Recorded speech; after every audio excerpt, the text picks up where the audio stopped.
أعوذ بالله من الشيطان الرجيم بسم الله الرحمن الرحيم الحمد لله رب العالمين والصلاة والسلام على أشرف المرسلين محمد وعلى آله وصحبه أجمعين أما بعد فقد قال الله تبارك وتعالى في كتاب الكريم نستعيذ بالله وقل اعملوا فسيرى الله عملكم ورسوله والمؤمنون ثم ستردون إلى عالم الغيب والشهادة فينبئكم بما كنتم تعملون. Falenderojmë Allahun xhalla shanuhu për mundësinë që na ka dhënë që të jemi sonte këtu në këtë vend të bohemi për të festuar këtë ditë të madhe për ju dhe ne në përgjithësi. Përshëndet me salavat e selam e dërkojmë më të mirës krijes Muhammed Mustafa sallallahu alaihi wasallam, shembullit dhe modelit më të mirë për jetën njerëzore. Të nderuar vëllezër dhe motra, me qenë se jemi në ditët e festës së madhe të Kurban Bayramit, më lejoni që t'ju uroj këtë fest juve dhe familjeve tua dhe farefisit tuaj, e gëzofshi për shumë vite Kurban Bayramin të lumtur në këtë botë dhe të shpërblyer inshallah në botën tjetër. I nderuari imam Dr. Flamur Efendi Sofiu, i nderuari kryetar Zotri Izair Eredini, të nderuar antar të kryesisë së xhamisë dhe ju xhamatlin, vëllezër dhe motra, më lejoni t'ju falenderoj përzemërsisht për ftesën që na keni bërë, që sot t'jemi këtu me ju për të nda këto momente gëzimi bashkarisht. Është nder dhe kënaqësi që të takojmë këtu edhe shokët dhe kolegët tonë, prandaj përshëndes dhe falenderoj për pjesëmarrje recituesin e Kur'anit të shumë njohur në trojet shqiptare, Xhelal Efendi Kaloshin, imamët tjerë Osman Efendiun, imamin tjetër Selim Efendiun, pra që jemi edhe kolegë të medresesë, krye'imamin e Këshillit të Bashkisë Islame për Salzburg, zotriun që është në mesin ton, e falenderojmë për pjesëmarrjen, për nderin që ka bërë që të jetë sot prezent këtu në mesin ton.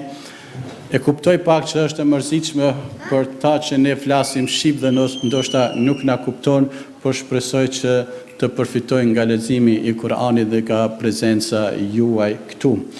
Po ashtu falenderoj dhe përshëndes zonjën Faira Ahmeti, përgjegjëse për departamentin e gruas në kuadër të Alkigut me ekipin e saj dhe të gjithë motrat të cilat angazhohen dhe japin kontributin e tyre që femra shqiptare në Austri dhe më gjerë të avansohet dhe të ecë përpara në formën e cila është e merituar, ashtu siç na ka nderua Allahu xhalla shanuhu dhe siç na ka mësuar Muhammed Mustafa sallallahu alaihi wasallam.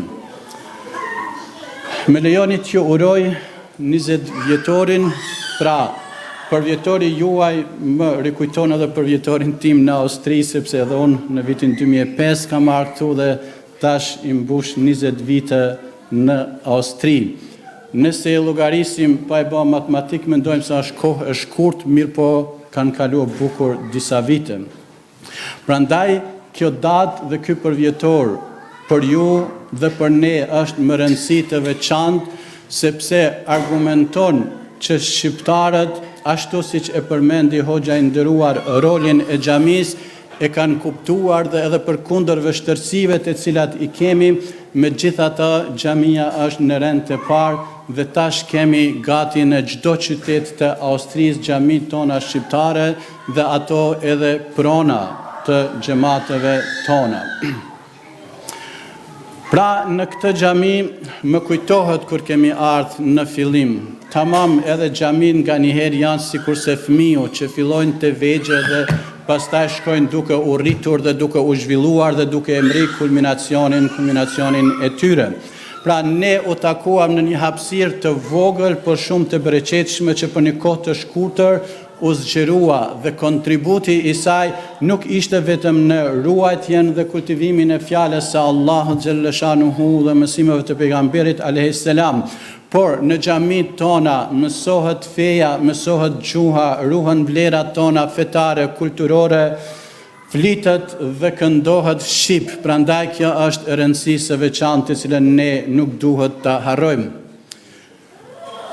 Dua të falenderoj të gjithë kontribuesit, të cilët kanë dhënë nga shuma më e vogël deri më të larta, sepse ju jeni ata të cilët e meritoni falenderimin më të madh, sepse pa përkrahjen tuaj ne si hoxhallar, si teolog nuk mund të bëjmë diçka, por përkrahja juaj na hap rrugët neve për të ecur bashkarisht, për të rrugtuar në të ardhmen tonë, në veçanti si shqiptar dhe si musliman në përgjithësi.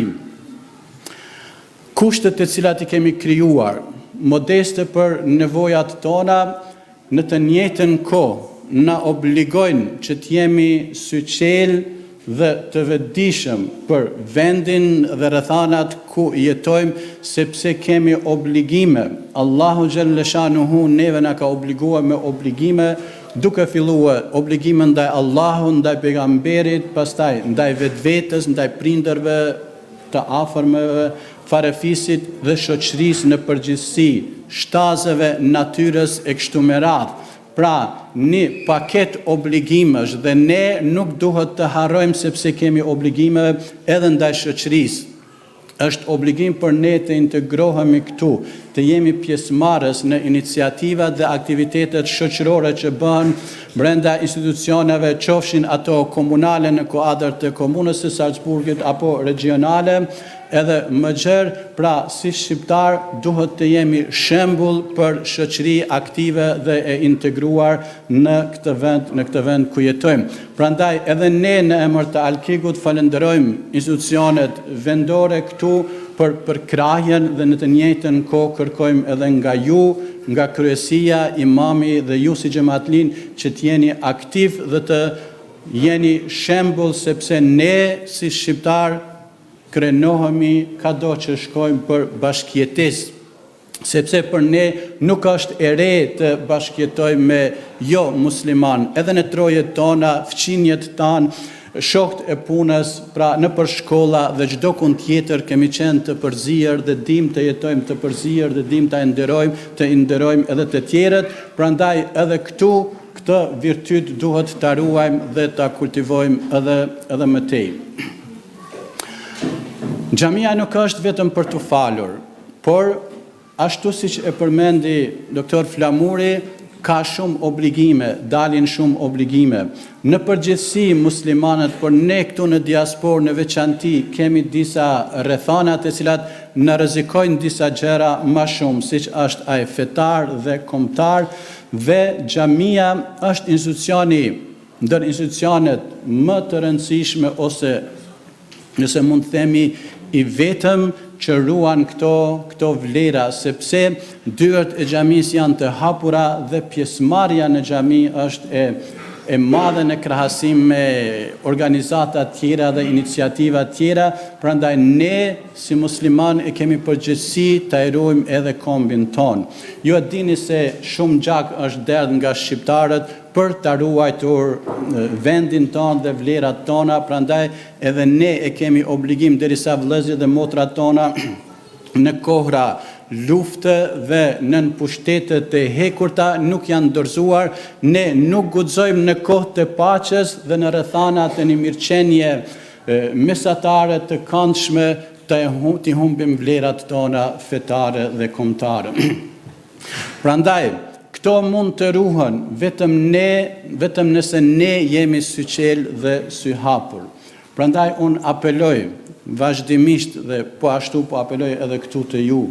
Neve na duhet shoqëri e cila motivon të rinjët për arsimim, për shkollim. Neve na duhet shoqëri e cila femrës i jep vendin e merituar dhe bën përpjekje maksimale për të avancuar atë, ashtu që të rrugtoj motra shqiptare sikurse motrat në kohën e pejgamberit sallallahu alaihi wasallam.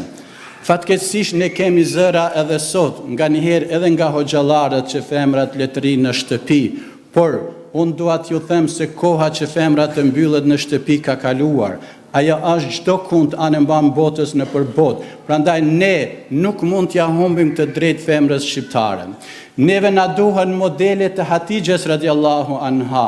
Neve na duhen modele të Aishës radiallahu anha. Na duhet modele të Hatixhes sepse ajo ishte grua biznesmene, e cila nuk ishte e mvarur nga dikush dhe t'i nënshtrohet dikuj për interesa materiale. Na duhet model Hatixhe radiallahu anha, sepse ja vuri syrin një djalit të merituar, pra nuk zgjodhi lloj smotani, por zgjodhi dikan që do t'jetë bashkëshort për krahës dhe që do t'i gjendet në krah në çdo hap të jetës. Ishte ajo e cila sakrifikoi çdo gjë për të avancuar Muhammedin a.s. dhe misionin e tij. Na duhet Aisha radiallahu anha model, sepse është model i arsimimit. Jetën të cilën ajo e kaloi ishte mosha të cilën sot vajzat e reja kalojnë në shkollë të mesme dhe në fakultet. Dhe ajo vazhdoi ta e përhap fen në më shumë se 30 vite pas vdekjes së pejgamberit a.s. Edhe sahabët më të mëdhenj, kur kishin dilema në çështjet fetare, u kthyen te Aisha radiallahu anha për të marrë përvojat e saj dhe përgjigjen e saj. Prandaj, motra të nderuara, mos harroni, këto janë modelet të cilat neve na duhen. Gjyshet tona kanë dhënë kontributin e tyre në shtëpi dhe në përara, por rrethanat kanë qenë të atilla. Ne jetojmë në rrethana tjera dhe ne duhet në bazë të vlerave fetare dhe kombëtare të ecim përpara bashkarisht burr e grua, vlla e motër, djalë e vajzë. Prandaj urojmë që kjo xhami, kjo shoqat, ky institucion, kjo qendër të vazhdoj në rrugën e saj edhe me hapa më të shpejta, sepse ne këtu si shqiptar kemi marrë pjesë në shumë aktivitete, në xhami, në raste të rëndomta, në xhuma, në Ramazan, në iftare, në dua hatme, në aktivitete tjera dhe çdo herë pra është rritur imani, është shtuar imani janë rritur ndjenjat, janë kultivuar ndjenjat për të krenuar me atë që e kemi dhe ju, elhamdulillah, jeni zhvilluar në atë aspekt, i keni zgjeruar hapësirat tuaja, tash para Ramazanit keni zbukuruar edhe më shumë dhe lutemi që inshallah sipas nevojave të rriten ato edhe më shumë. Edhe njëherë faleminderit shumë për ftesën dhe për kontributin tuaj. Inshallah takohemi edhe herave tjera të gëzuar në këtë botë duke festuar edhe për vjetore tjera dhe natyrisht edhe të shpërblyer në botën tjetër me xhennet nga Allahu i lartësuar. Faleminderit për durim. Assalamu alaikum wa rahmatullahi wa barakatuh.